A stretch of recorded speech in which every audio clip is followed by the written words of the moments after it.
Kapag nagdesisyon kang umalis sa sariling bayan, iniisip mo na ang daming oportunidad at masarap na buhay ang naghihintay sa iyo sa abroad.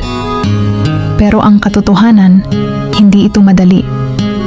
Ang bawat araw ay isang pagsubok. Ang bawat hibla ng buhok ay may kasamang luha at pawis. Ang mga alaala ng pamilya at mga kaibigan ay nagiging sanhi ng lungkot at pangungulila. Pero sa kabila ng lahat ng ito, may pag-asa. Ang bawat patak ng pawis ay nagiging dahilan para sa mas magandang kinabukasan. Shakira hugot. Ang bawat sakripisyo ay may gawa ng pag-asa para sa mga mahal mo sa buhay. Huwag kang sumuko, OFW ka. At ang iyong pagtiis ay magbubukas ng mga pintuan para sa mga pangarap mo at ng iyong pamilya.